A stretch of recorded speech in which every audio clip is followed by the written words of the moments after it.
Tommy Godwin was the most modest, unassuming gentleman you would ever wish to meet. Anyway, his achievement was, as I say, unbelievable. Fantastic achievement, really. All those riders say how tough Tommy Godwin was, and he is an absolute legend. Well, obviously he was famous for doing the most miles in 12 months. It was a Frenchman held the record. I think he did about 61,000 miles. And a local cycling magazine put up a challenge to say, could anybody beat this mileage? And then, of course, he took up the challenge, 3 riders, and 2 of them dropped out after, I think they did about 20,000 miles, something like that. And he carried on and carried on and carried on, doing over 200 miles every day, through terrible weather, a terrible winter, on poor roads, and on a bike, which I should say was 5 times heavier than my bike now, with just 3 gears on. We were always laughing. As a family, always laughing at different things he'd done. And he was just a lovely, lovely dad. And I didn't know just how famous he was until I was 16.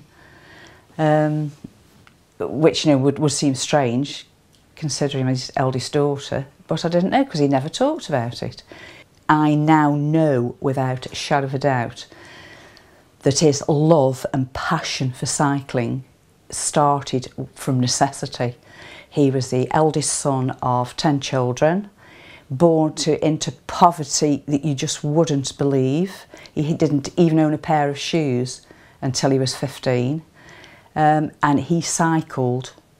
He entered any race where the prize was food to feed his siblings. And he was going all through the winter. Well, if you can imagine trying to do 200 miles a day on icy roads, obviously he's going to lose a few miles on them days, and then to try and get near a 300 mile on a good day is, I can't even bear thinking about it, really. And he used to have to log in at the post offices to prove he'd done it, you know.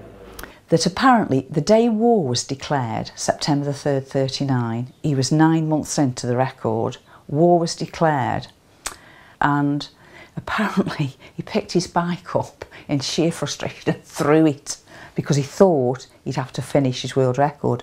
But the Ministry of Defence deferred his call up until, it was so important for the country that Dad finished the world record, so his call up was deferred until, I think it was June 1940.